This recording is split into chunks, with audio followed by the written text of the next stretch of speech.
Welcome to Ryan Research. I am your host, Peter Ryan. We're joined today by a very interesting figure that I've met actually last year in Ireland when we were both at a conference together.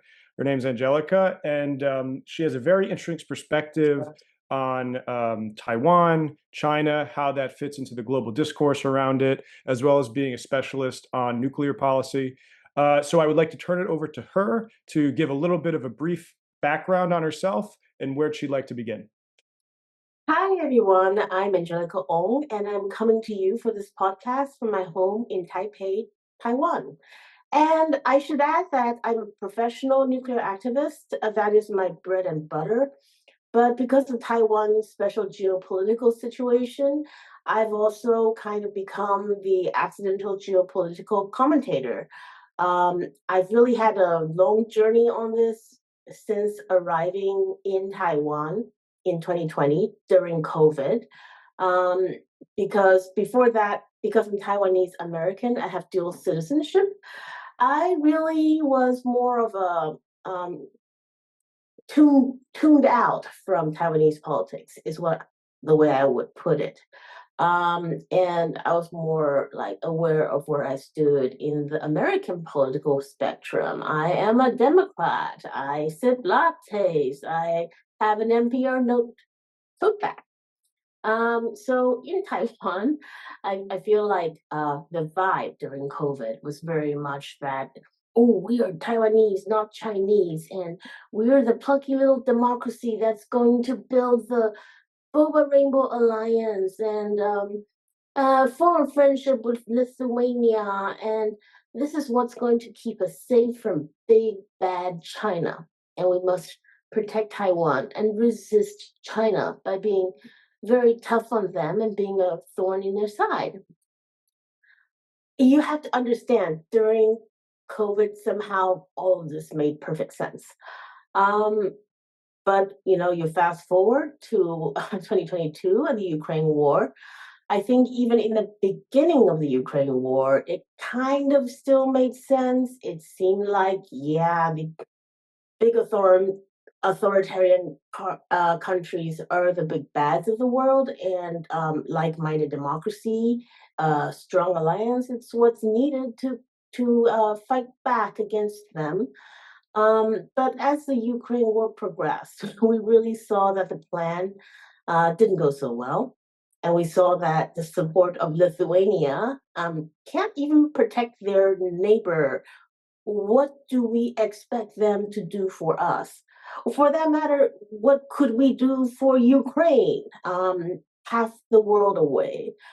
I feel like that kind of started a lot of soul searching in Taiwan. And I looked into a lot of think tank papers. And because of my access as an American speaking English, I reached out to a lot of experts and asked them for their opinion on the Taiwan Strait security question. This was still during the Biden years. And I got some version of, you guys need to boost your defense spending, and you guys need to be mentally prepared, mentally tough. You have to fight like the Ukrainians. And that really didn't make me feel great, given that by 2023, let's say, the failed summer offensive of 2023, unless you were totally hopped up on copium, Ukraine wasn't looking so good. So I asked more. It's like, what is the goal here? What is the plan? They would say, well, the plan is deterrence. If China knows that you're likely to fight with maximum force, then they're actually less likely to invade. And the crudest, and I don't know, it gives me so much ick. But the crudest way I've heard this described is the Taiwanese, they may not be able to win against the Chinese, but they can sure as hell give them a broken nose. And there was actually an American Army College paper where that advocates for a concept called broken nest. And the idea is create a plan for a Taiwan course of action that would leave Taiwan completely obliterated industrially and made sure the conflict is maximally damaging on both sides. And of course, they say, oh, no, it's for your own good. We want to protect you by creating this deterrence because then China wouldn't want to do it. They don't want they don't want a Taiwan that's all smashed up. But to me, this was like holding up, giving somebody a gun and saying, here, it's for your own protections. And you're like, well, how am I supposed to use this gun to like protect myself? And they're like, no, you aim it at your own head. And when your attacker comes, you say, don't come any closer. I'm gonna shoot. I mean, it's a terrible plan, objectively, from my point of view, because it is my home. Taiwan is my home. So it is my upturned, broken nest. It is China's bloody nose, potentially. And it sounds to me, I am an American, so I don't want to be too cynical about American motives, but it sounds an awful lot like it's a great way for America to kneecap a rising rival, but they don't have any other ways to deal with. So I think it's already like those thoughts, those doubts were percolating in my heart and the heart of a lot of Taiwanese that were aware of those issues. Um, and then Trump took office. And I know this is turning into a long monologue, but Peter and I were in lovely Kilkenny. It's called Kilkenomics. Absolutely brilliant. And we were on a panel about what Trump was going to do. And we all had these ideas, and they were all kind of in the right direction of what he was going to do. This was after his election, before he got, he really got started, inaugurated. And we were off by so far. Like directionally, we were correct, but we were off by so far of what he was willing to do. And I don't think we saw the wholesale backstabbing of the rivals coming. And that just, I think that's when my heart went cold towards America. And I couldn't deny it to myself anymore. And I think I became a lot more open to development in China, especially since I'm pro-nuclear. So it's natural to be curious about what's going on over there. And oh my God, the progress, the capability, and also I think the groundedness really truly impressed me. Like all the SMR startups are in the West, but the working SMRs are in China and to some extent Russia.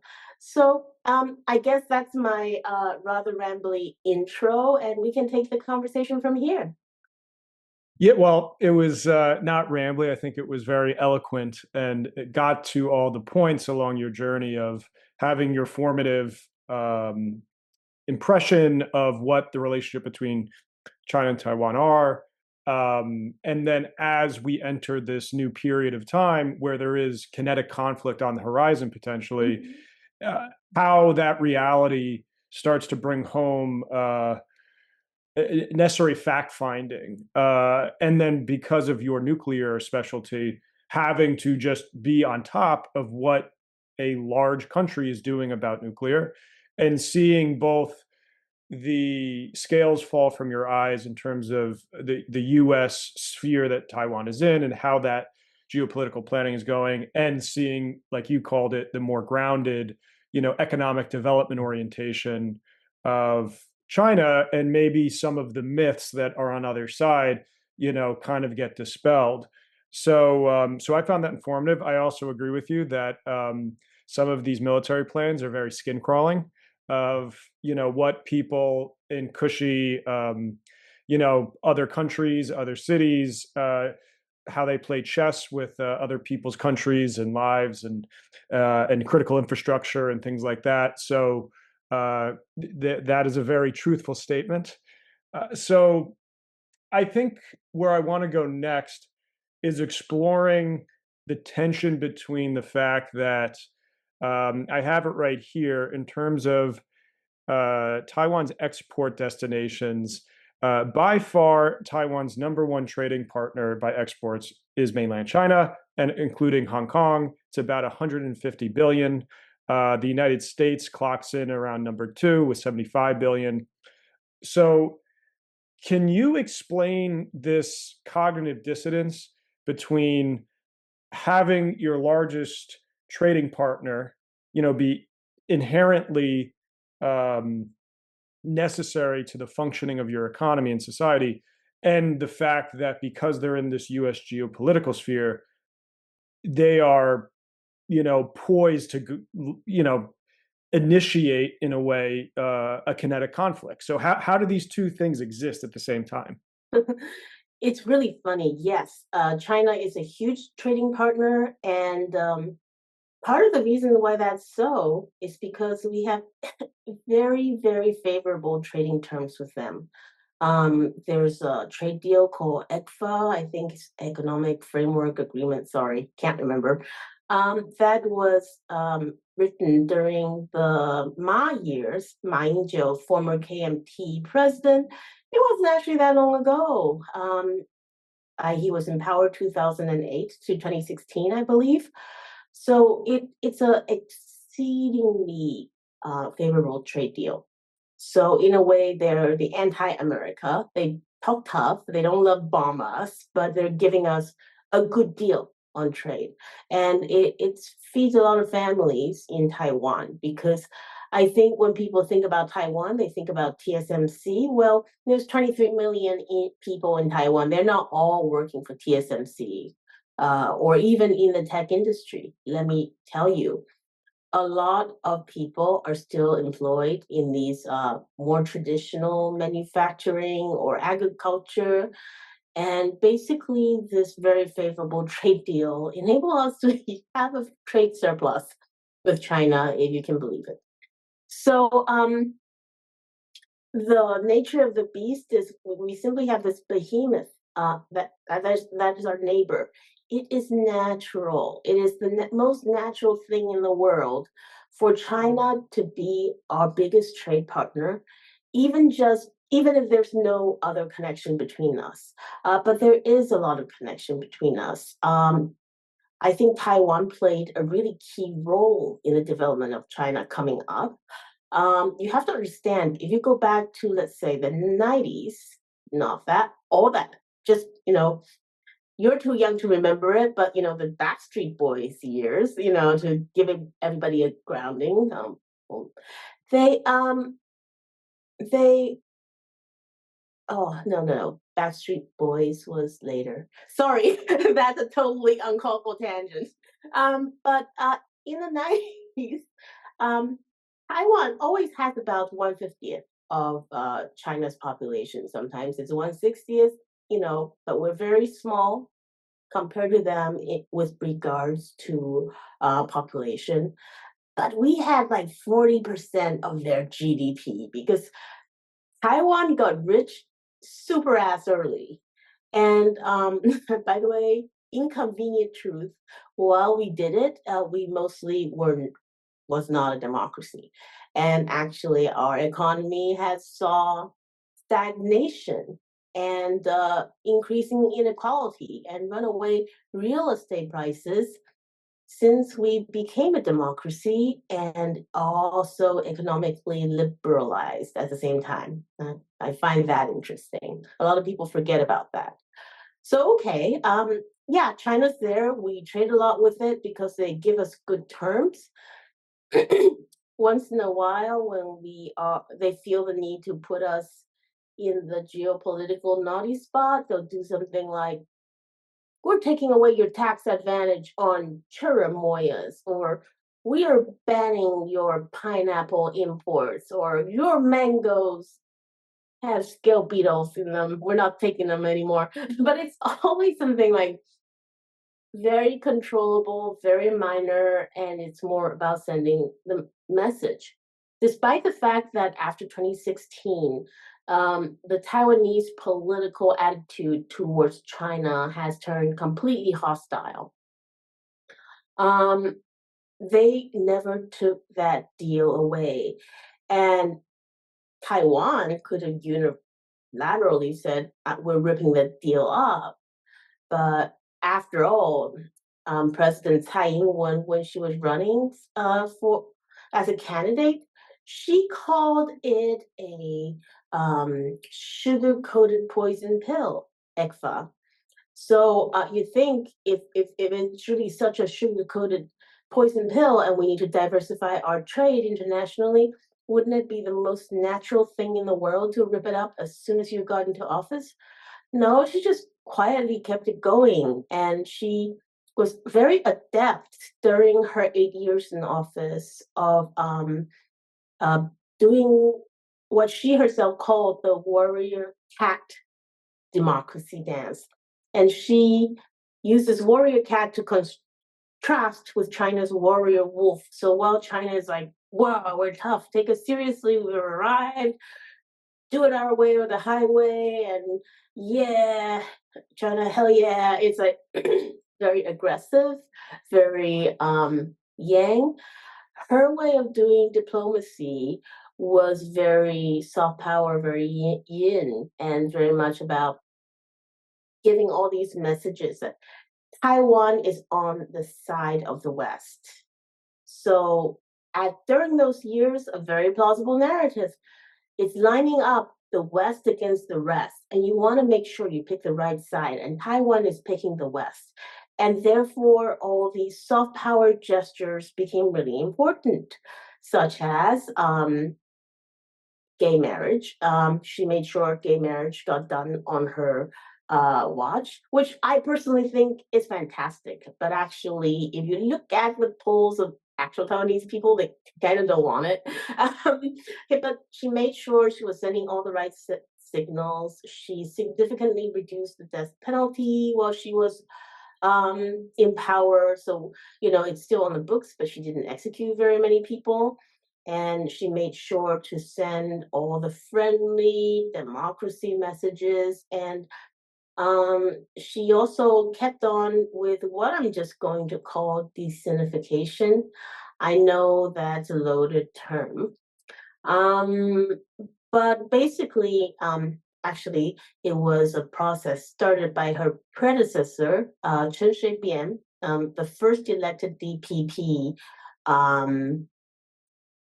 president. He changed the curriculum, so instead of learning about the history of Taiwan as the losing side of a civil war, and we were Chinese, and teaching Chinese history as our history, they started teaching Taiwanese history in a totally different interpretation as an island that is completely separate from China with the Austronesian beginning, origin, and then there were the Dutch, and then there were the Portuguese, and then the Chinese immigrants came. But it's all like a melange. Then it was a 50 years of Japanese colonialism, and they left so much good infrastructure, and we're besties now. So it remade a lot of people's conceptions, but it was also a really good fit for. It's almost like you have to strip yourself of the Chinese identity before you can put on the Western, global, pro-democracy, rainbow boba identity. So, for me, it's really weird. I'm going to age myself here. I am 45. So I remember when I grew up in the 80s, it was a totally different narrative. The narrative was the Taiwanese are the true Chinese, the true inheritor, protector of the Chinese heritage. We still use the traditional character script. We took all the goodies from the National Palace Museum and put it in our own museum called the National. We took the stuff from the National Palace and put it in our National Palace Museum. So all the best art, all the best antiques, all the most important artifacts are here also. And we also even, this is getting a little ridiculous, claim to have all the best regional foods that are, from China, because, after the communists They're all eating gruel. They're all eating gruel out of a big communal pot with nothing to go down with it but tree roots, probably. And, that narrative, that worked in the 90s, right? Because China was so poor. But it's so symbiotic, this connection between China and Taiwan, because we not only had the capital, we even, perhaps more importantly, we had the connection with the Americans. And for many, many years, it was always thus. Americans will always prefer to hire a Taiwanese in order to manage the Chinese. So for many years, Taiwan and China had a very, very symbiotic and mutually beneficial relationship.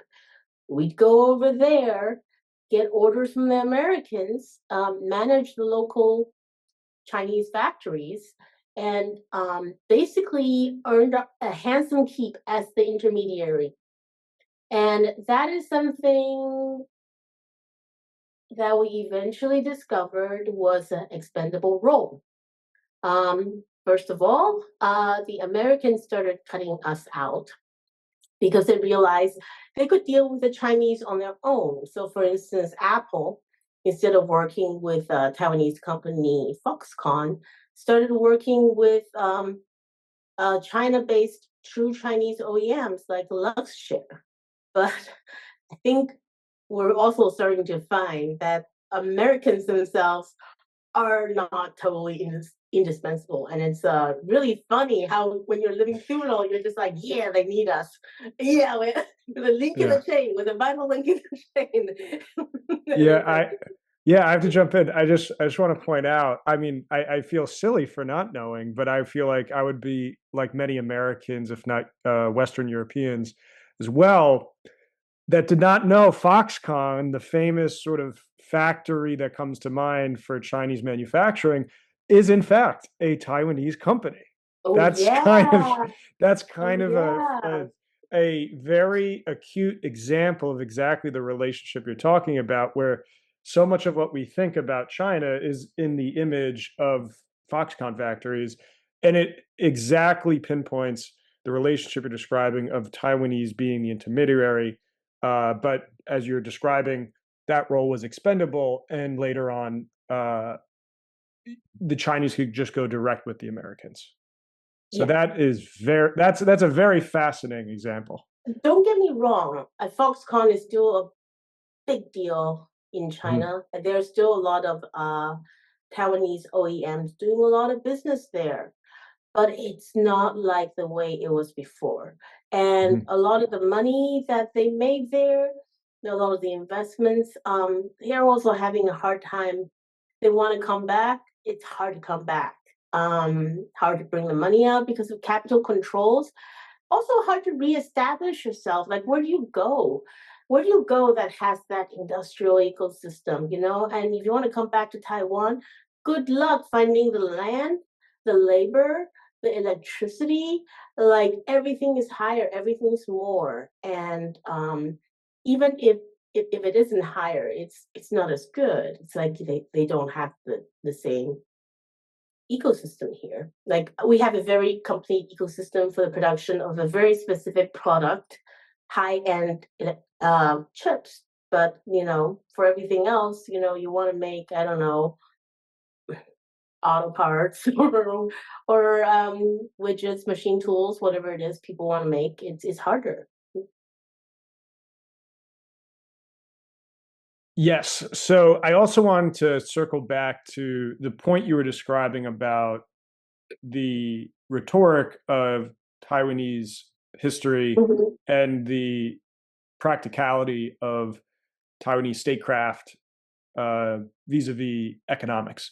And I just want to point out to listeners, I think a good author on this is Alice Amsden, who is famous for writing about political economy of state-led development, particularly in East Asia. She's done a lot of work on South Korea. She has a book specifically called Beyond Late Development, Taiwan's Upgrading Policies that you can check out. Some of her other books are more of composites of East Asia that include Taiwan. So I would recommend listeners to check that out to get at the point that you also raised about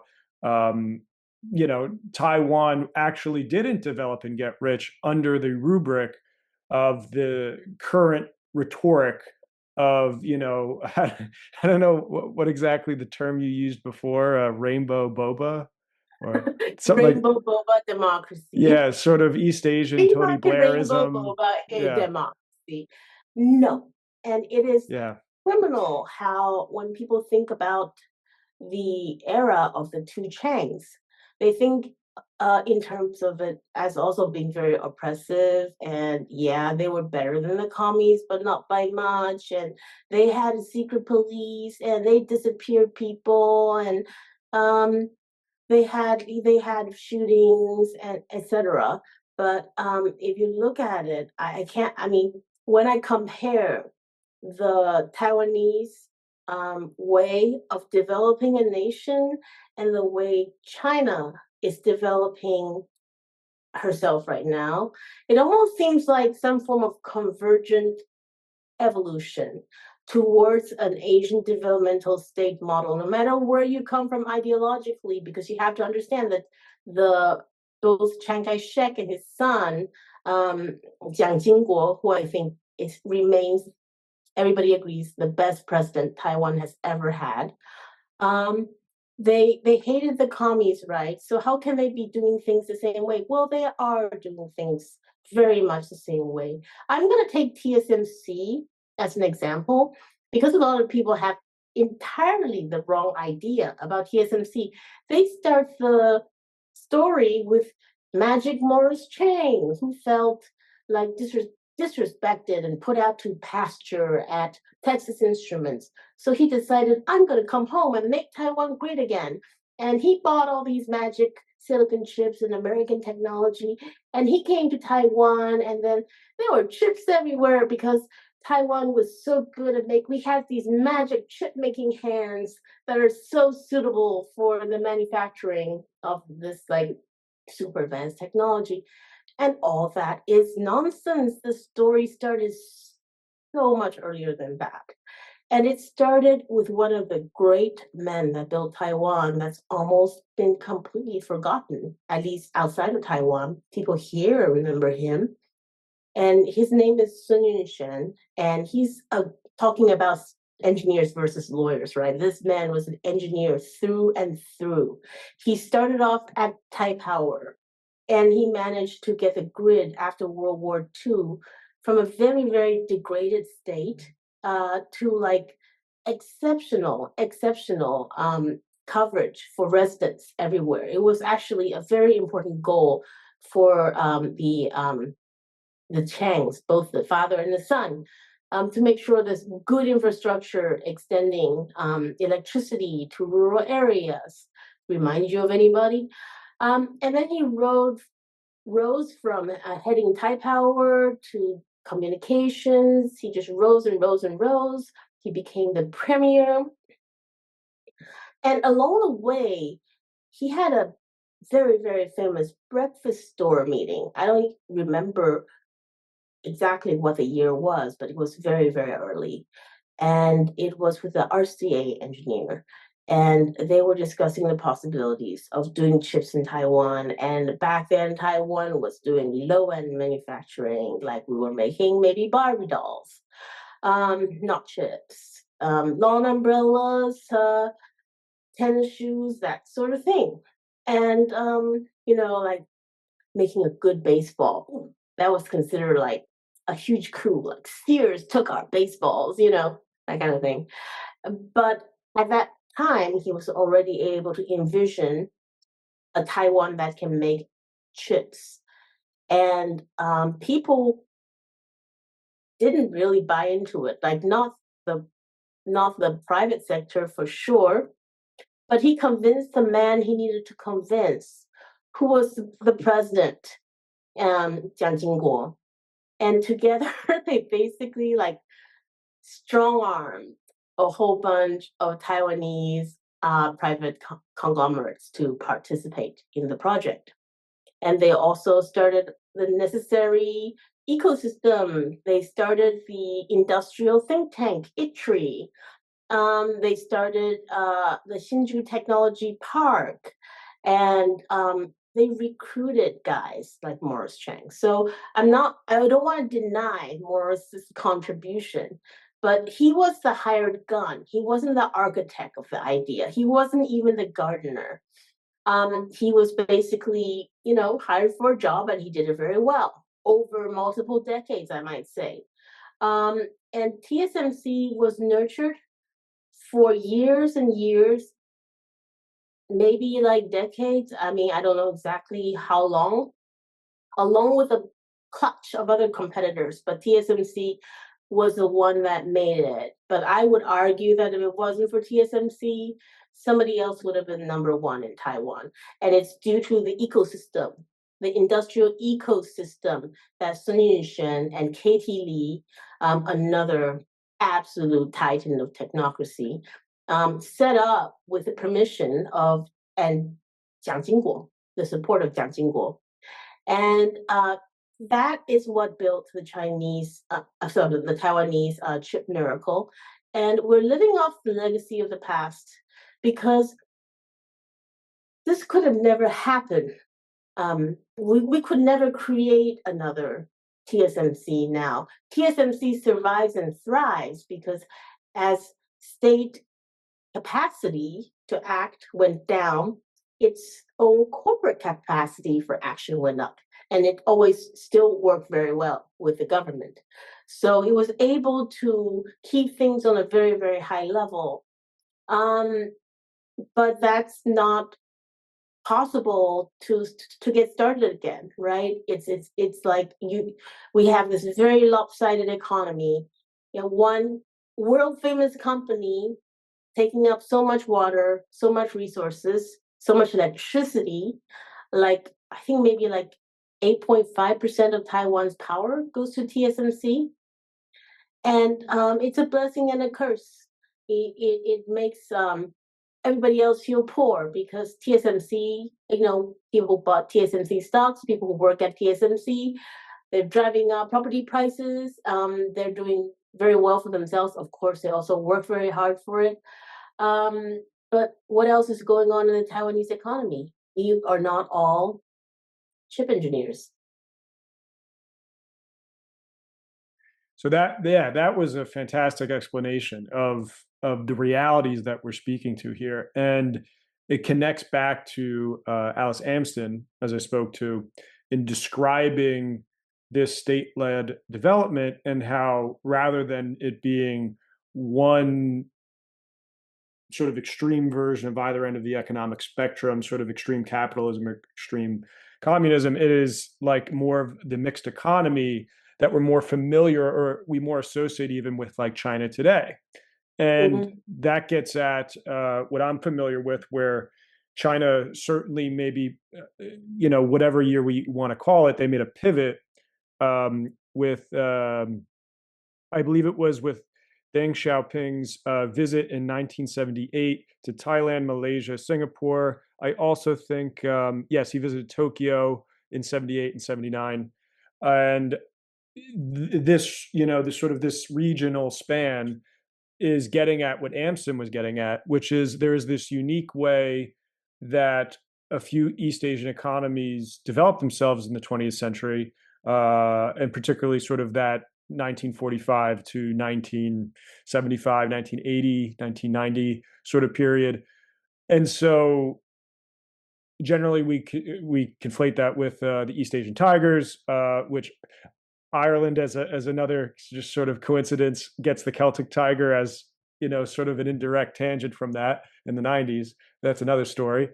But I think it's important to recognize that mixed economy was in a way pioneered by countries like Japan, countries like Singapore, countries like Taiwan, and it was in this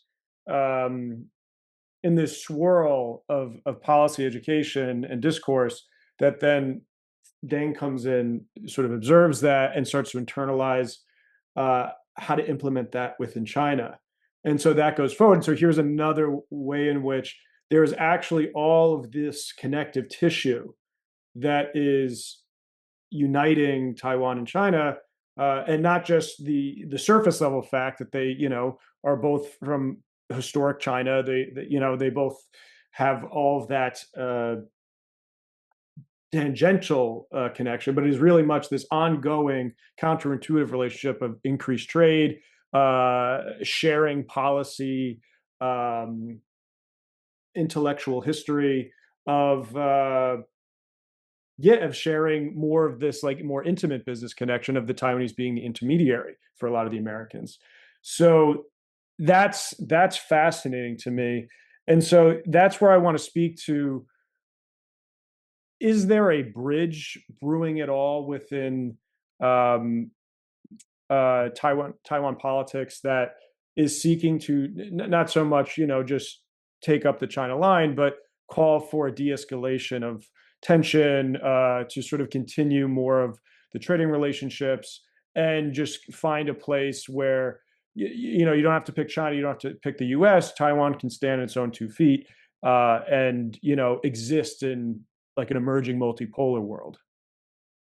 There's been a huge swing in the pendulum in Taiwan politics of late. And funnily enough, I think it's triggered by the ruling DPP overreaching. So what happened was President Lai Ching-te won the presidential election. So that's an unprecedented 3 consecutive terms for the DPP in power. And people were saying things like, well, maybe the KMT will never be electable again. But what happened was he did not win, his party did not win a majority in the legislature. And the KMT, which had a plurality, and an upstart party called the TPP, that's basically young people who feel screwed over by the new Taiwan. They joined forces, and together they had a commanding legislative majority, and they just started like acting almost like one party and handing out L's after L's. And the DPP President Lai found this intolerable. Well, okay, they would deny that. They will say there was a civic uprising of discontentment over all these KMT legislators who are not loyal to Taiwan, who wants to give away our sovereignty to China, and so we must recall all of them. I mean, if you want to recall one person and you can give me a really good reason why they should be recalled before their time in office is up, yeah, maybe I'm up with that. Let's see the evidence. But when you try to recall a whole party, what are you doing? The people just gave them their power. And a lot of them are freshmen lawmakers who barely had time to do anything at all yet. You're telling me they're all in cahoots with the commies? They're all trying to undermine Taiwan's sovereignty just because they're in a political party that is your enemy. And I think the Taiwanese people got super sick and tired of it. And the funny thing is, during the recall period, nobody said much. And you had the pro recall, like they called themselves the Bluebirds, and they were dancing in the streets, saying, coming up with cutesy names, like hugging one another, having concerts. It was very like, you know, imagine like a summer camp crossed with Red Guards. That was kind of like the atmosphere, because they were also like very much like, this legislature is the worst. They're traitors. They must be driven from Taiwan, stuff like that. So for a whole year, Taiwan was intolerable politically to live in. But then election day came, and out of the total 32 recall election efforts to make it to the ballot box, 0 passed, 0 goose egg. Nobody wanted it. And that's when people like me who felt very exposed, very alone in opposing this recall publicly and saying it is without cause, it is without merit, it is tearing our society apart for no reason, and it's stopping the work of government from progressing in a normal way. People like us who felt so alone, who felt so attacked at times, realized, what the heck? We're in the majority. People agree with us, and then it was an avalanche. It was an avalanche of anti-DPP feelings. It's like, you guys have been in power for almost a decade now. What have you done? What has Taiwan gotten except for broken promises? Oh, higher housing prices, higher stock prices. How is that good for people who weren't already rich to begin with, right? Everything's rising in terms of inflation, but housing is the worst. You know what I call housing? I call housing appreciation the opium for governments, because I don't think that it's impossible to build apartments that are cheap and plentiful and in the right places. Um, I know that land isn't a problem. Yes, Taiwan is small. Guess where it's even smaller, right? Singapore. And for they have very successful HDB or HBD program, which is running into some small troubles now, but it started off being very successful in affordably housing basically everybody. Um, so Taiwan, like, again, aging myself, I am 45, so I was born in the year 1980. My mom was a real estate agent back then, and she was good at her job. She was a pretty girl, and she would sell apartments before they were only ever built, just pointing to the models, of what this apartment is going to look like, and people will be like, "Yeah." So that was the crazy state of real estate appreciation in Taiwan the year I was born, and for the 45 years since, it's basically just gone up and up and up, and every time you think you can't go up any further, it goes up some more, and it's completely out of whack with people's ability to earn. So if you're young, even if you're elite, basically you can forget about buying real estate unless your family already bought real estate cheaply in the past and it's appreciated, or stocks or something, some sort of asset that can use to help you get your first asset. And the knock-on effects of that, you're from Ireland. I don't even need to tell you. Yes. Yeah, there's a very similar housing crisis of the youth, really. I think, like you kept pointing to the youth. It's very much an aggrieved youth that can't find jobs, that can't find affordable apartments to rent, homes to buy, just cost of living in general. A lot of them are actually forced to emigrate out of Ireland to find other countries to work and have a better cost of living. So, Again. yeah. So there's, who knows what's going to happen by 2030 in Ireland's next election? It could be like a very, convergent evolution in a way to what you're describing. So basically, you set the story up where the youth are aggrieved, the dominant government cannot adequately balance sort of the housing appreciation, the sort of benefits that accrue a little bit more unequally to the elites, and the necessity of young people like wanting to start their lives and have socioeconomic mobility.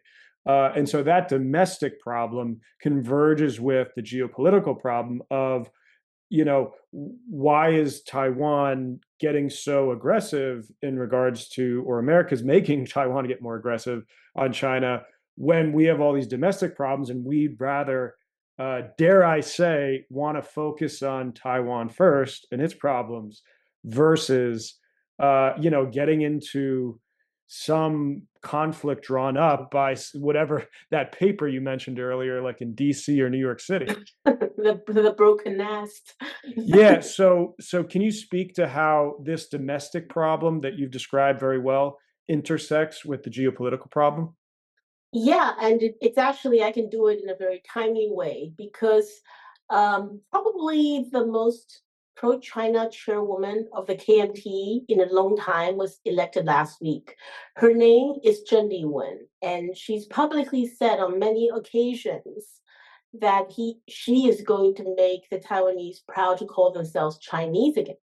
Now, of course, the China she's referring to is the Republic of China, not the People's Republic of China.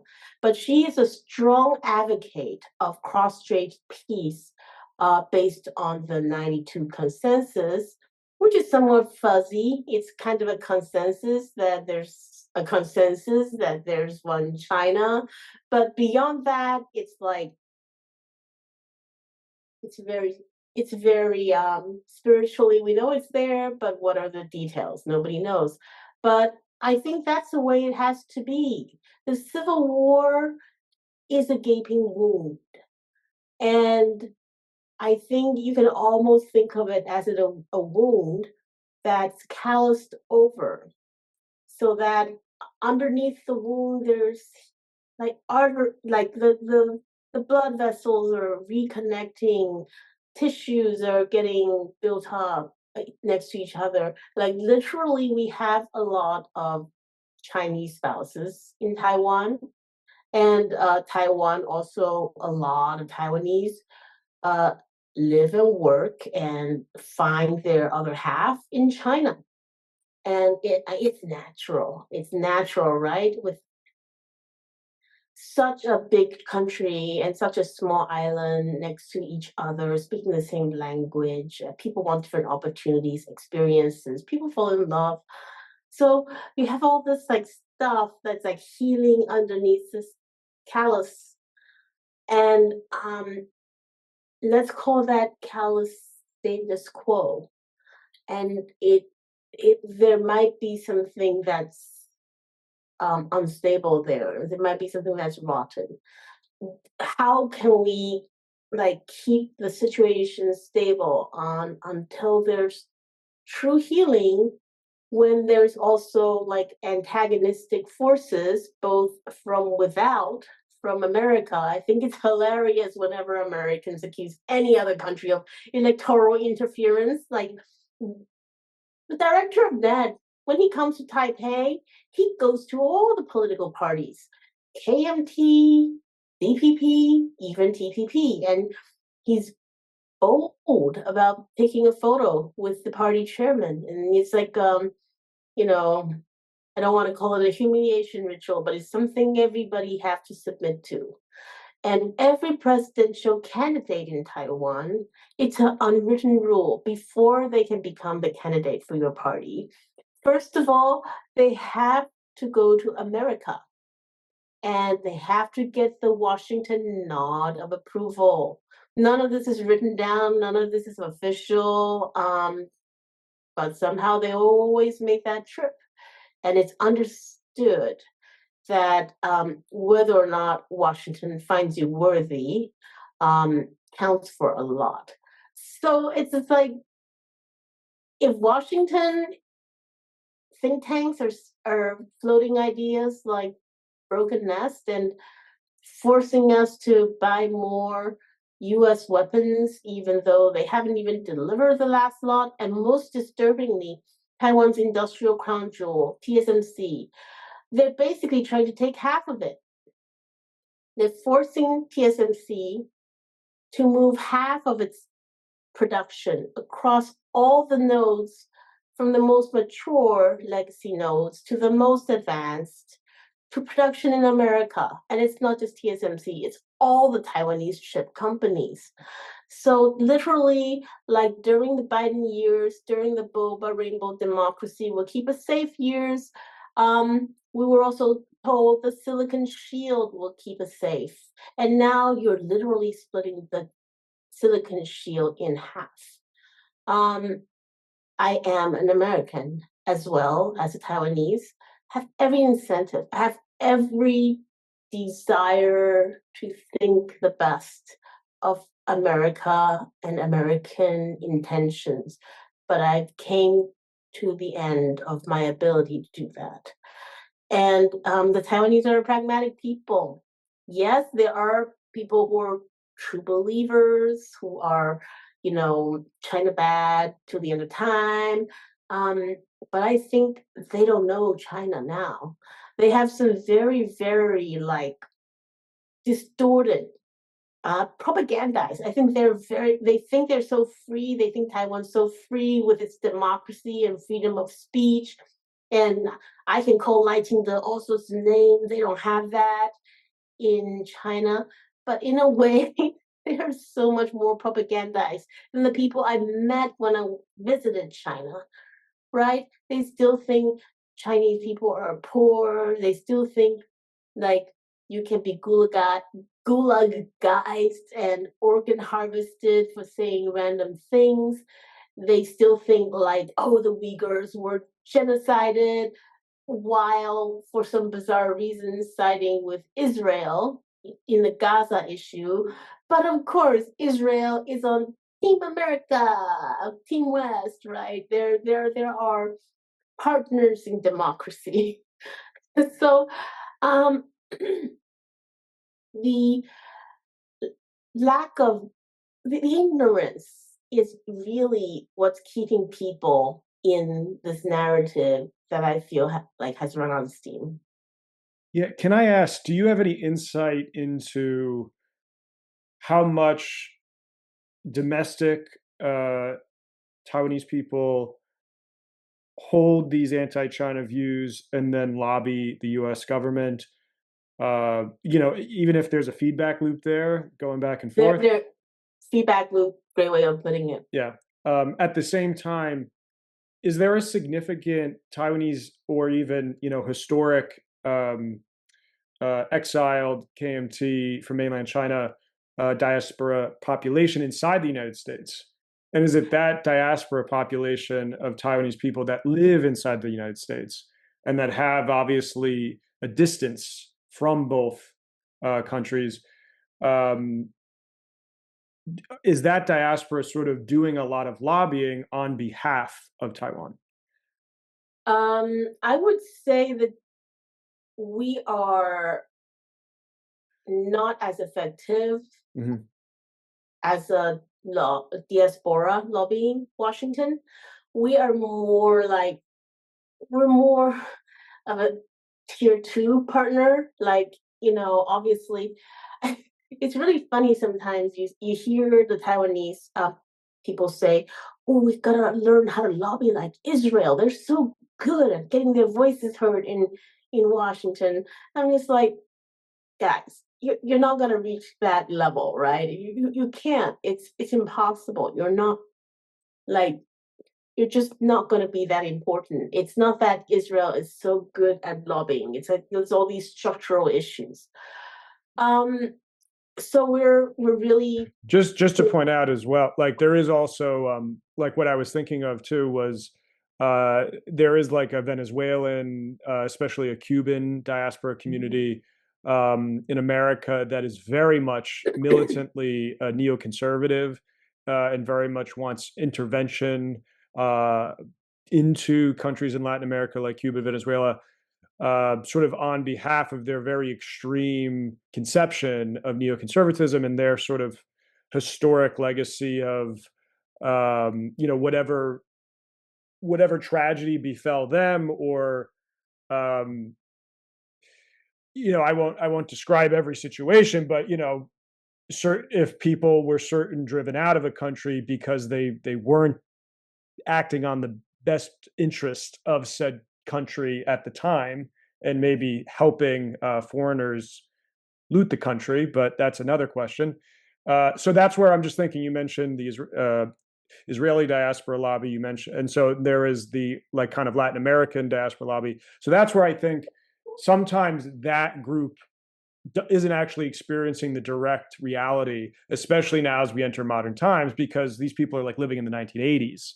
oh Um, yeah. and it's Mhm. like, now that we see, especially with social media, and the just maturation of how societies develop, there's a lot more understanding. There's a lot more.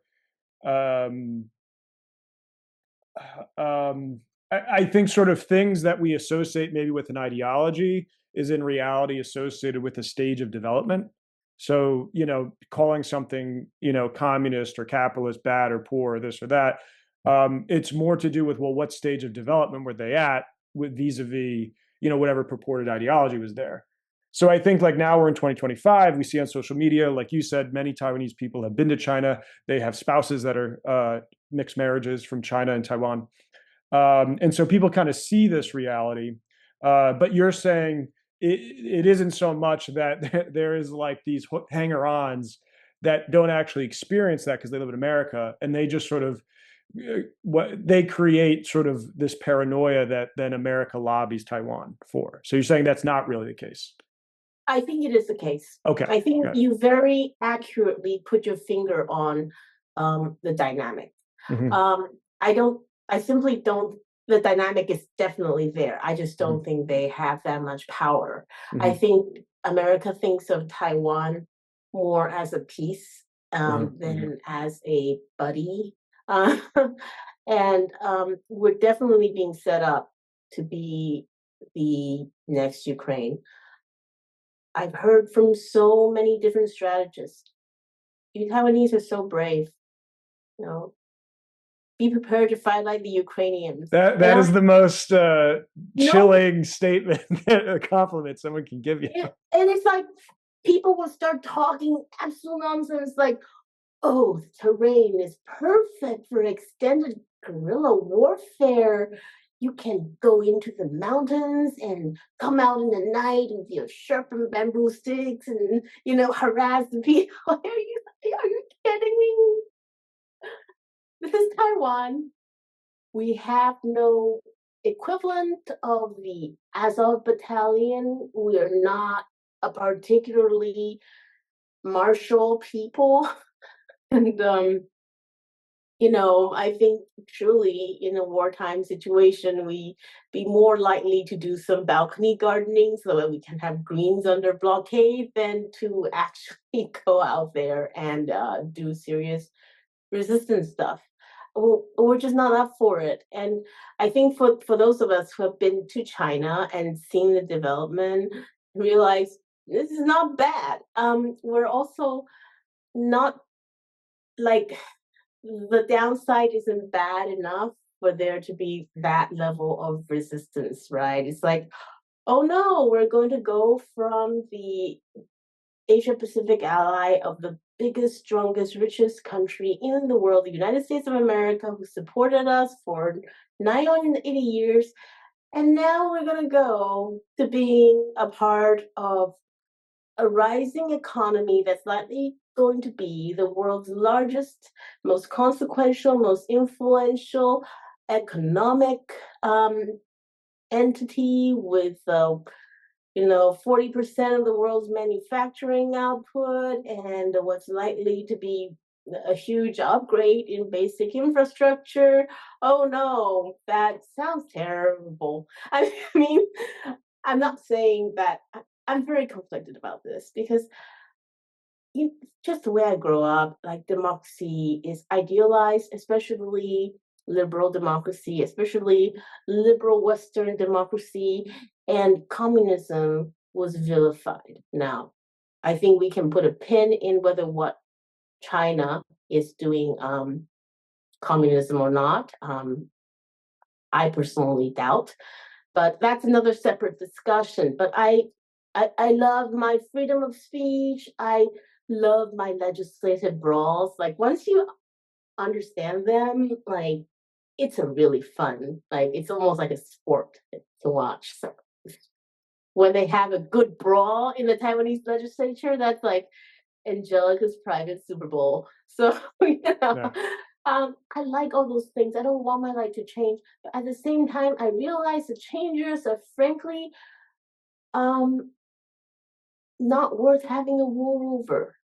And in fact, Taiwan might end up, at least in a material way, much better off for being connected and a part of China.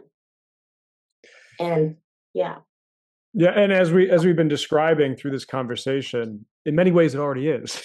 It's Yeah, yeah, it's its economically, biggest right? trading partner. Yeah. It has all these business relationships, Foxconn. It has people having spouses from either side. Um, so I think this is a good time to touch upon, as I like to bring in history to my podcast. Yes, yes. So yeah, so I think a very uniting figure that when I was first learning about, I was surprised to the degree of reverence both shown from mainland China and Taiwan of Sun Yat-sen, who was the pivotal leader of the 1911 Chinese Revolution and the wider Chinese. I don't want to have a mistaken term I use here, but I think it's fair to say sort of Chinese independence movement, certainly sort of an anti-imperialist movement of uh, somewhat, definitely focused on getting Westerners out from sort of Yes. interfering and controlling Mhm. China, bring up the century of humiliation narrative and fighting against that. And then the sort of dominant uh, rulers, it was the Qing, correct?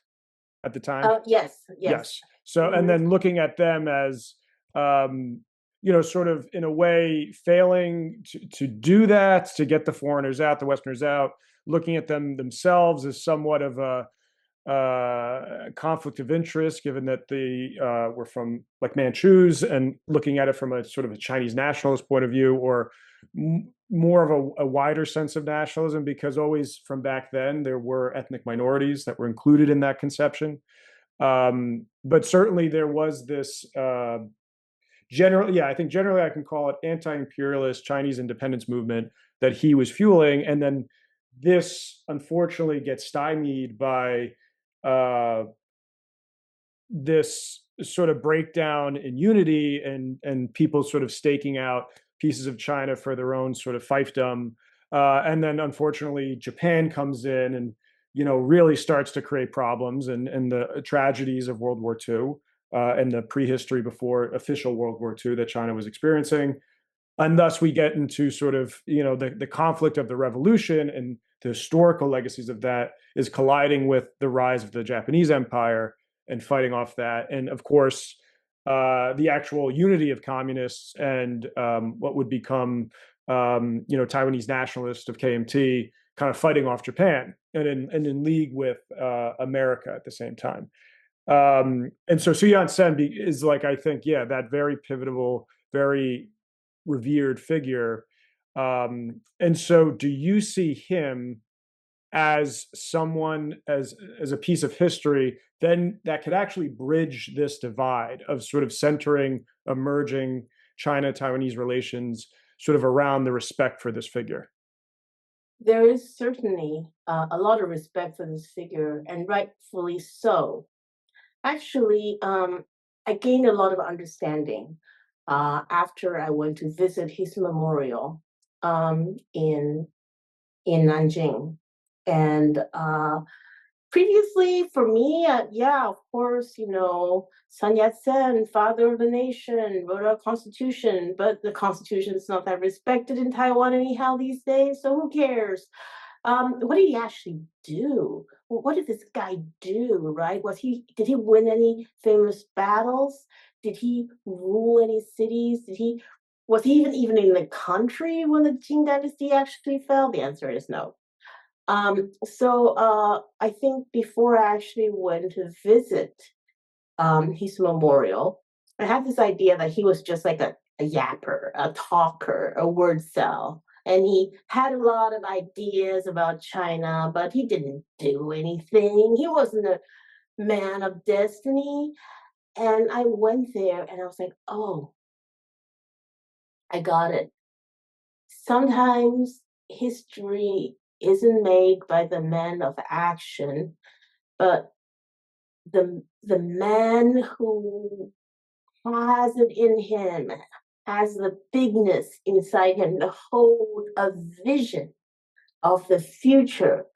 that is so far ahead that nobody else can see it, but he can describe it to you. He can make it tangible, and he can make so many different people. He had the gift of the gab from the gods.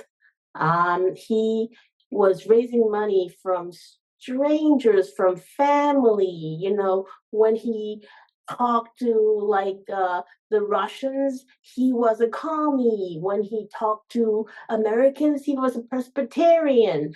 And somehow he got everybody from Japanese opportunists to patriotic diaspora, to Americans, to he got everybody to see this vision of a China that could be, and and believe in it and give him money, even though he basically kept trying and failing.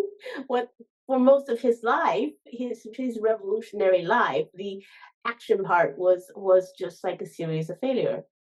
And then he died. And I found it interesting that he left 3 wills and testaments. A really short one to his family that was pretty much just like, here's my stuff. Sorry, I was kind of like bad husband. By the way, his Christianity did not prevent him from being a terrible, terrible womanizer, nor did his feminist ideals. He very much believed in equal rights for women. But that's by the by. So a short note to his family, a really, really famous note to his revolutionary comrades in China, and it contains the really famous line: "The revolution has not yet ended. Comrades must continue to endeavor." And he basically talks about how his vision is contained in his works, and if you go back, they are so wide ranging. Like they include plans for dams and railway connections that surprisingly a lot of them have been put into action by the Chinese authorities now. And I have no idea whether it was just because it was the obvious thing to do, or they actually look at his plans, or it was just in the ether, or what. But I also found interesting the third will and testament was actually the longest one, and it was written to the Soviet Union. And I think if you read through that and see how he addresses them as comrades, and how he sees the standing up of peoples from all over the world as one struggle, um, I think, yeah, he had a lot of ideals that are not fulfilled in China today. The democracy, a lot of the more, no, freedom of speech stuff that he was a big believer in, totally not fulfilled. But I think what he cared about above all was sovereignty and freedom from imperialism and development, and increasing increasingly positive material conditions for the people. And I think, yeah, it's in a way like both sides of the straits hold different facets of Sun Yat-sen's vision, but somehow they develop in such a way that they're now incompatible into a greater whole. Like, I cannot imagine, by the way, importing the Taiwanese democratic system to China's 1.4 billion people. It barely works for 23 million people. And there's so much division, there's so much deadlock, there's so much inability for continuity of planning. When you have 2 parties, now 3, but you have 2 sides that hate each other so much, and they do rotate power vibrantly and regularly. In a way, I think Singapore's democracy, or Japan's, where you had the competition of different parties and the possibility, and even in Japan, the occurrence of a change of government, changing hands, but mostly stability and intra-party competition. maybe that's a more viable form of democracy um, when it comes to accommodating for long-term planning. And I think people realize now that long-term planning is what you do need if you want to have a robust industrial economy. Like Deng Xiaoping said that China rare earth is going to be China's oil back in the 80s, right? And and then they kept working at it for decades and nobody really thought about it. And then Japan got scared in 2010 and then they kind of forgot about it too. And now it's 2025 and everybody's like, we got to catch up. We got to allied speed, allied scale. We'll make it happen. It's just like, maybe, but Yeah. they had a quarter century head start on you guys. Mhm. Yeah. So another reason why I think Sun Yat-sen is very interesting, too, in this question you're bringing up of a conflict between democracy as it is in Taiwan and what the current political system is in China.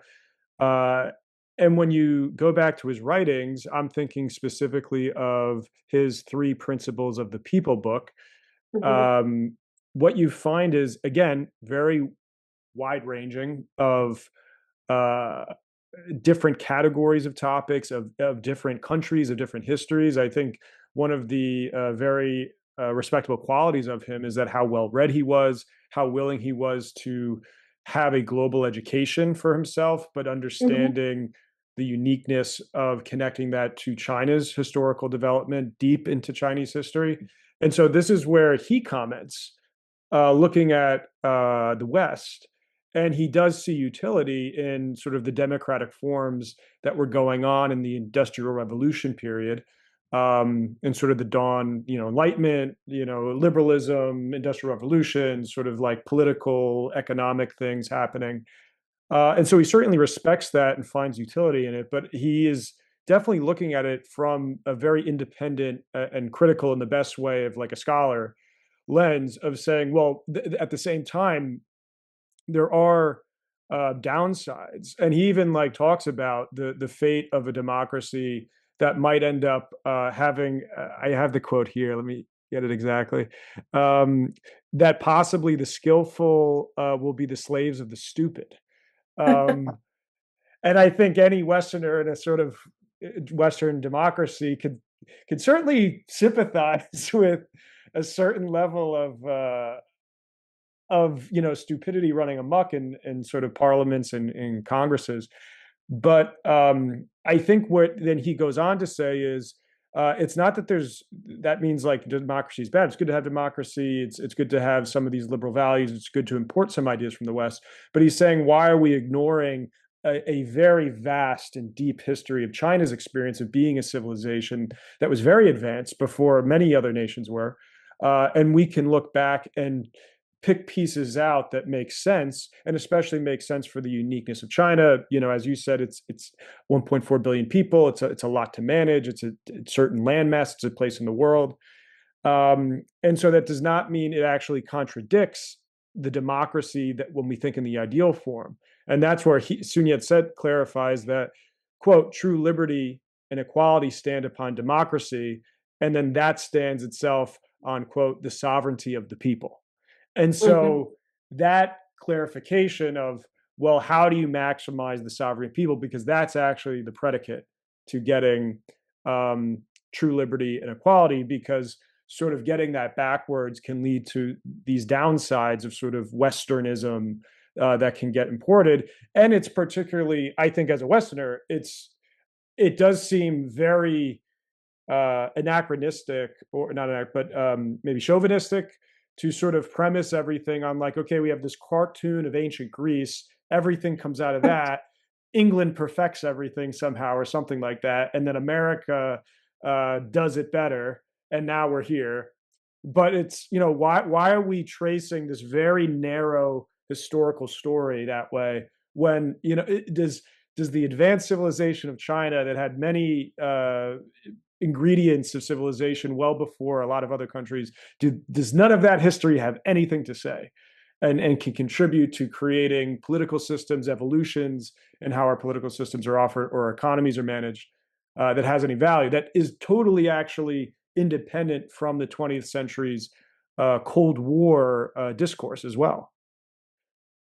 First of all, I love that quote. I love how democracy is actually sitting on top of sovereignty. And if you let some form of democracy run amok, damage your sovereignty, then you are standing on a shaky foundation. And I think of Europe when I hear that quote, actually, because somehow you got yourself a whole bunch of bureaucrats in charge, and they're speaking the liberal democracy language, but they're doing things that I think undermine the sovereignty of European countries and even democracy, even how they vote in their candidates. But that's off topic. That's not my ballywick. Let's return to Sun Yat-sen. And I think that there is the very controversial idea out there that Taiwan, that China is actually some form of democracy. It's not one person, one vote, but it puts the people first. And it basically, yes, it has a market economy, but it very strictly controls the capitalists and really make sure that they're not they never get close to power. And that's actually a very, very ancient division. Like merchants traditionally do not have a high status in Chinese society. The highest status is actually like the bureaucrat, right? Like people like would a fun little vignette story is the most famous poet of all time in China was a guy named Li Bai, and he was kind of denied entry to the imperial exams because he's from a merchant family, and they didn't want the merchant and the bureaucrat classes to mix. So he became such a famous poet that the emperor took pity on him and let him hang around the Hanning Academy, where he tried to have some influence and stuff like that. But he's literally the greatest poet, the goat of Chinese poetry, and he's just like, oh, I got to be a bureaucrat. So that's a really telling story about the kind of culture of government that is historically continuous in Taiwan. I also when I was in Nanjing, I went to the civil imperial exam, and the continuity and the seriousness they took it's insane. Like, it's one exam that physically is incredibly insane. You're sitting in this little hut, and to prevent cheating, you're stripped, and you can only like get food delivered to you, and you can't leave. You're like trapped in the hut with your brush pen and your papers, and you have to make these long essays. So over days, you're sleeping in there, you're peeing in there, you're doing everything in there. You're not leaving because they don't want you to cheat. And it actually, the UK civil service exam, they got some ideas from that. But anyhow, so this is the bureaucrat kind of controlling the course of the country, and trying to do the best by the people. That's a really, really long tradition. So in a way, I think, how does that fit in with the Marxism, though? I'm not sure exactly, but they take that synthesis seriously in China. I just don't know, like, how, because I can't understand, like, You put Hayek in front of me, you put Adam Smith in front of me, like all those economists are in the tradition. I can agree or disagree. I will understand what they're trying to say. Like you put Marx in front of me, like people keep trying to explain like dialectical materialism. I'm just like, I can't. So I don't know what they're doing. It's working. I don't know if it's Marxism. I don't know if it's like Asian developmental statism. Like, Deng Xiaoping, by the way, he went to Japan. He learned from Mehdi. He learned a lot from Singapore. He learned from Taiwan. His job, as Lee Kuan Yew himself said, was harder than all of them combined because China was so huge. And Lee Kuan Yew said, if Deng Xiaoping came to Singapore, he would have done just as good a job as I did. If I had his job in China, I would not have been able to do the same. So he's a pretty straight-spoken guy. I believe he actually felt that. Yeah, so what can I say? It's not perfect.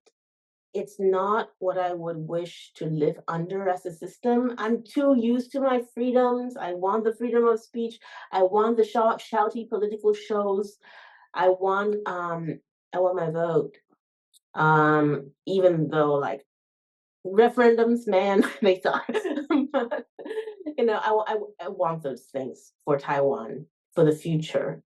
But I feel like there should be some intellectual honesty between separating your personal preferences from what's working and not working. And most importantly, not imposing your choices on other people. I'm very against this American idea that if we can just franchise the liberal democracy model like a McDonald's all over the world, then peace and kumbaya will descend and we'll never have another war again. Get real. After Iraq, after Afghanistan, after so much democracy prevention all over the world, like where are we at now? Seriously. And what is the state of democracy in America now? So There's even an argument to be made that what might be alleged to be authoritarian in other countries by Americans um, perhaps take more authoritarian measures because they're constantly being like interfered with by America in terms of like trying to. So there's this like weird way in which if America just chilled out and regressed back a little bit, naturally more of these alleged authoritarian countries might actually like pacify those authoritarian policies and actually end up, in this sort of approximate kind of democratic form that many people would like. So that is like another funny irony of how America goes about this. that reminds me of an interesting period in history where at one time I I think you had more freedom of speech in China than you did in Taiwan because Hmm. Taiwan was under Chiang Kai-shek and then his son Jiang Jingguo, and the secret police were nothing to be effed with. And if they found you a communist, you're going to be dragged out and shot. And this is one of the things I don't like about the DPP because they kind of turn a lot of these um, brutalities Mhm. by the KMT into like oppression of the Taiwanese people, oppression of proto Taiwanese independence Mhm. figures. No, no, they were commies.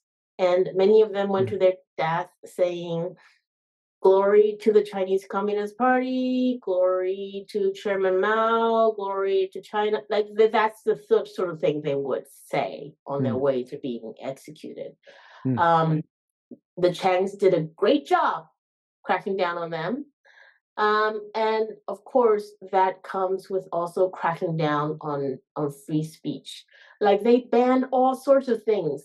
There's actually a book called like how some cheesy pickup artist book that they banned, like it's like how to find a girlfriend or something like that that they banned. And Mhm. and it was no joke, but they were still the freedom loving American allies. Mhm. Meanwhile, China went through phases, lots of uh, phases of different levels of freedom Mhm. in speech. And for a while, definitely much freer, Mhm. even to criticize the um, the top guy than it is in Taiwan for sure. Mhm. So freedom of speech in China right now, it's an interesting thing. It's more like um, filter of speech, because there's enough Chinese people um, on Twitter for sure, Mhm. and they're not all paid by Chinese propaganda or whatever. They just do what I did it in China. I was tweeting up a storm in China, like documenting my epic weight gain because there's so much delicious food to eat. And all I did was download a little app and just like, it's like, okay, that's my VPN. So when I need to, I just VPN and it's better when there's Wi-Fi, blah blah blah. So it's like technically illegal, but in actuality, everybody does it and nobody cares. So it's not that um there's not that there's no freedom of it's just like there's a barrier to discourse running out of control on social media. And I think it's something that I predict. I'm going to make a bold prediction. It's already happening, so it's not even a prediction that even bona fide liberal democracies are going to find that they're going to have to do in the future is to crack down on like ideas spreading like wildfire that are extreme and unbacked by reality, but they just kind of rip through. And you can meme so many things into being. It's kind of not a good basis for a democracy, actually. Um, Now the way they're doing it might be, you know, a bit sus, alleging Chinese and Russian influence. So we have to crack down on those, etc. But they will do it. They will do it, and they will. They will probably America will probably get a social credit score before China ever does. If they will do all the things that they have accused the Chinese of doing to their citizens first, and they will probably do it worst. So there's no freedom of speech to criticize a leader directly or to mention certain sensitive topics in China right now. I I'm gonna make another prediction. I hope I'm not wish casting here. I hate that. Um, I predict as they become more confident economically, militarily, they are going to let up more, and they're going to free more discussion. Um, because they will have more confidence in themselves and their narrative um, to stand up to the American narrative. And the American narrative is such a powerful thing. Um, and it can undermine the confidence of people who are seeing progress with their own eyes. So many people ran from China after COVID because they were just like, um, China doomers. The worst China doomers come from China, and they all watch the same like China doomer channels, and they flee to Japan and they start their own China doomer channels and talk about how China is doomed. I watch their content all the time. It's hilarious. Um, and it's It's actually it's the Gordon Changification of yeah, yeah. Like a lot of people say, Angelica, why did you change your view on China so much? I'm like, I'm tired of being wrong. Okay.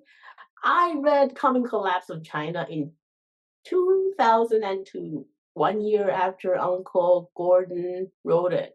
I thought, hey, this makes a lot of sense. And I thought, China can go in two ways. Either it can liberalize and become like a big Taiwan, or it's going to be just like Uncle Gordon says, and it's just going to collapse. Tofu drink buildings, state-run companies. But no, I think even the smartest of the doomers who ran from China and are making anti-China videos, I think there's been a realization this year after China stood up to the US in the tariff wars and basically like played its rare earth card, got back to business. This realization China's not going to collapse economically. A lot of them still feel convinced that there's a spiritual evil in China that cannot be eradicated by good economic performance. They're convinced that China will remain spiritually sick. Sorry, I forgot to silence my phone. Are we still on? Okay. They believe that China is spiritually sick. And it's hard to break that because at some point it's just a belief about something that's unknowable. It's unlike GDP, it's unlike development, it's unlike high-speed rail completion rates, it's unlike industrial output. It's just that, you know, at the heart of it all, it's an evil. Yeah, and I think just from my own experience, speaking as someone that's, a young millennial, old Gen Z, whatever I am, um, I think people in my generation don't fall for the boomer um, kind of America dictates to the world, and that all of a sudden we have to embrace this Cold War ideology for China because I mean, at least for me, I can recall where I wasn't around yet, but it's like, okay, well, Nixon went to China and struck a deal with Mao, and so it's like if Nixon can do that, then like okay, it's like it's over. The hostility problem, the idea that fences can never be mended or whatever, that ended with Nixon. And so we've been on this path of friendship and diplomacy ever since. And then especially in the 2000s, everything business, everything Bloomberg and The Economist and the Wall Street Journal, all of that was in the direction of China's the rising economy. China is where everyone's going to do business. I forget who this businessman was, but he said, if you're not doing business in China in the future, you won't be doing business. And so this is the 2000s talking and creating a zeitgeist of like, there's nothing wrong with China. If anything, you have to envelop yourself more in China.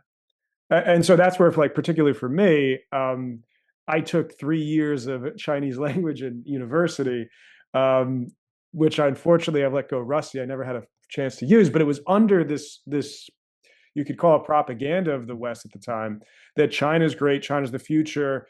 Everything is going to be this chimerica connection. And then it was so funny, like right around, obviously with Trump, but it was peculiar. It was sort of right around Xi Jinping's sort of settling into power and sort of him as a new leader, like that plus Trump, and all of a sudden the China war hawks rose, and all of this now negative propaganda started, and that's where it makes it very hard to believe that after Nixon through those decades into the sort of critical China's the future 2000s of business, that all of a sudden we would completely do a 180 on that, and that China's somehow uh, demonstrably different than what they were saying 4 years ago. So that's where it's very hard to believe. And like you were saying with the youth in Taiwan, I think many of people, under 50, under 30, experience the same problems of affordability, and are looking at things around U.S. foreign policy and saying, why do you care so much about what another country does uh, when we need to work on things at home? And I think you're seeing that there was an element of that bubbled up with the right, with Trump. But I think you're seeing an element of that now bubble back up with the left and people like Zoran Mandami and in New York City. And you have a few other candidates here and there that are running that are more along these sort of leftist populist lines, which is saying, America does not need to be so involved in what the world is doing. And we have so many problems at home that we don't even trust a lot of the political elites that exist in New York City and DC.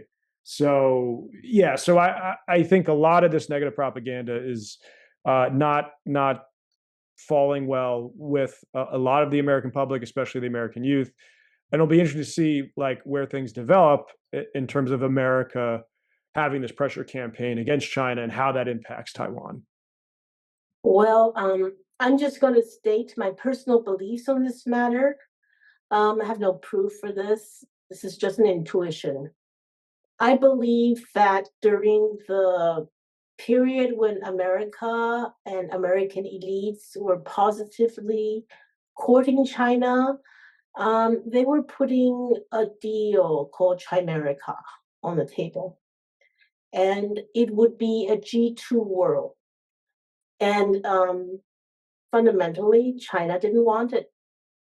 China did not want Chimerica. China did not want to franchise itself to America and become America's be the power couple of the world.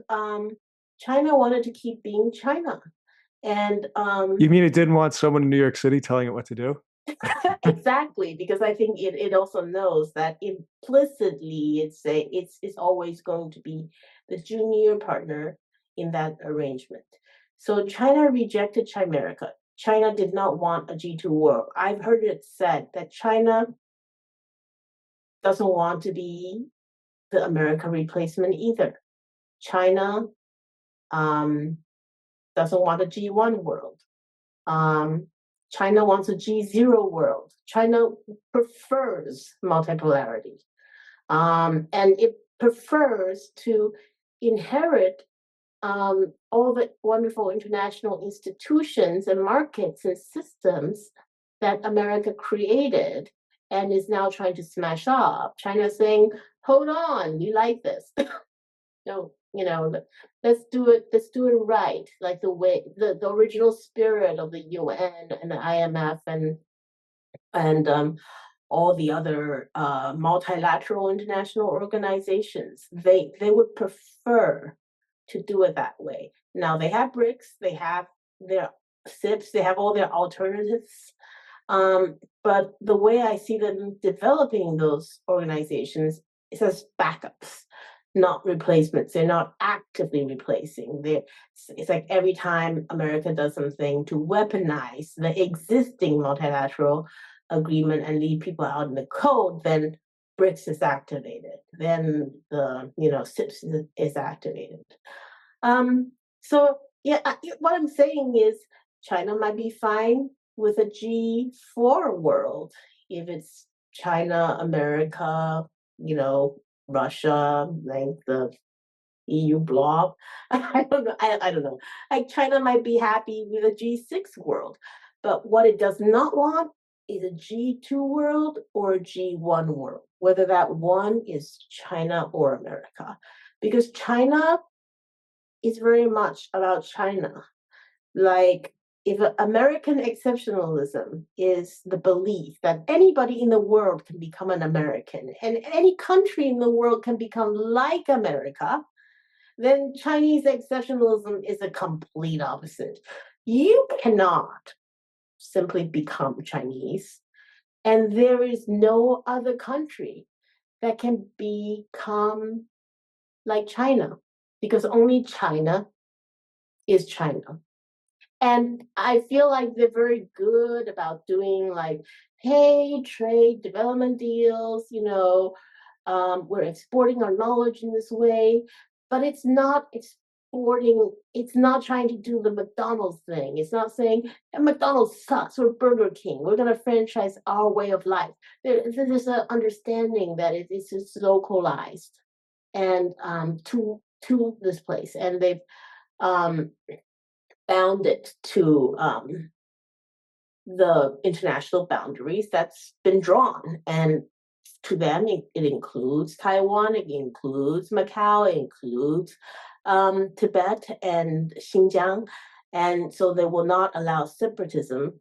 But at the same time, they also they just want those borders to stay static. Like, for instance, despite the fact that Russia is such an important ally, and it's so clear that the plan is to take out the bear before taking on the panda, they can't let the Russians lose. But look how they're barely supporting the Russians in the Ukraine war. They don't like it. They don't like it when borders are violated. Yeah.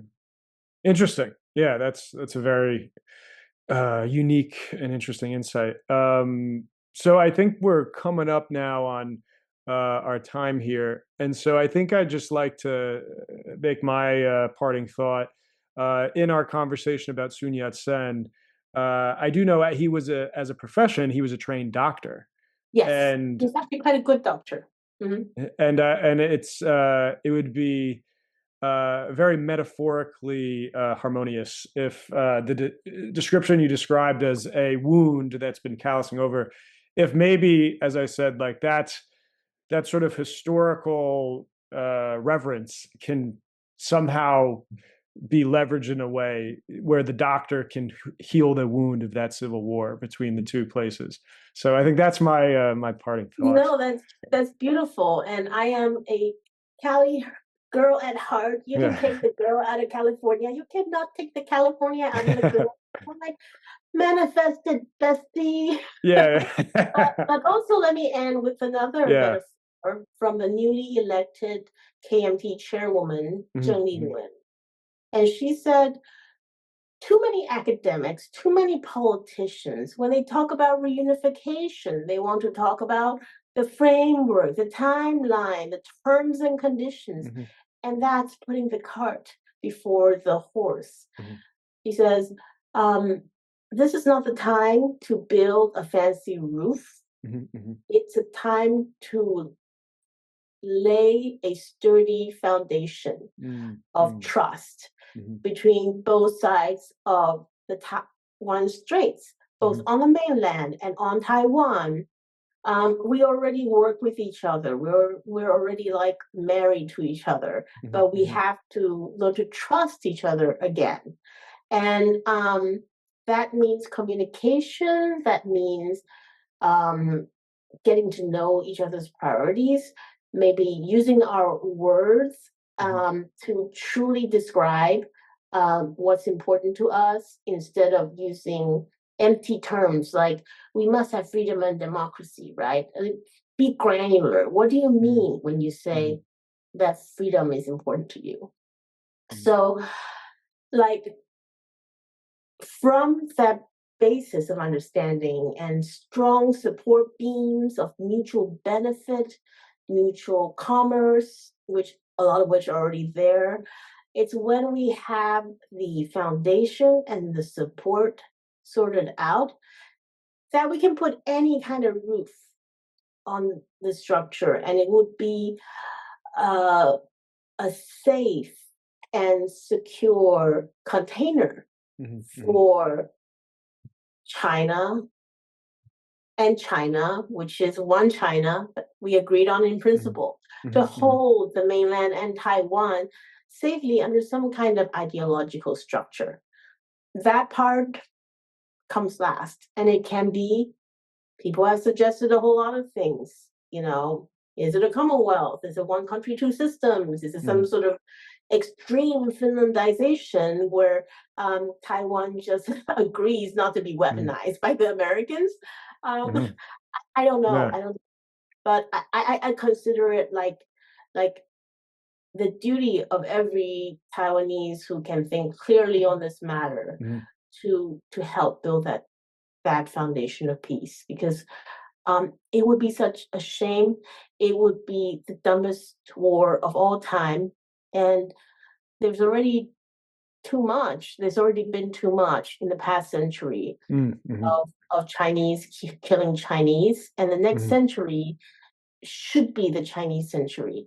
So we can't stop that by having more Chinese killing Chinese, can we? Yeah. That's my thoughts on the matter anyhow. Yeah. So maybe, whether it's one system, two systems, or this or that, like you said, there's a foundation. Black cat, white cat, right? Before all that. And it's like at the foundational level, it's a broken heart uniting back together. That's maybe the foundation. Maybe. That's my submission to Chinese diplomacy.